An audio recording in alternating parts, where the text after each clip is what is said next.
What's going on, guys? My name's Ivan. Welcome to today's video. Alright, so iOS 18 released, and with that came the biggest redesign ever to the Photos app.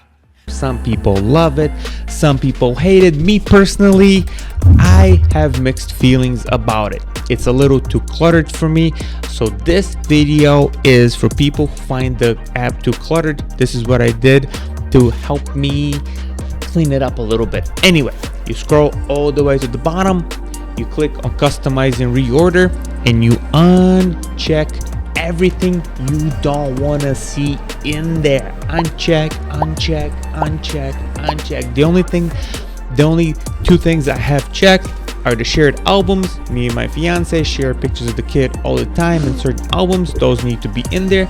And then the utilities, there's enough in the utilities, like recently deleted, hidden albums, duplicates, receipts. There's like screenshots. There's a couple things that I find useful often enough to where I like them in there. But now my Photos app seems so much cleaner than it used to be.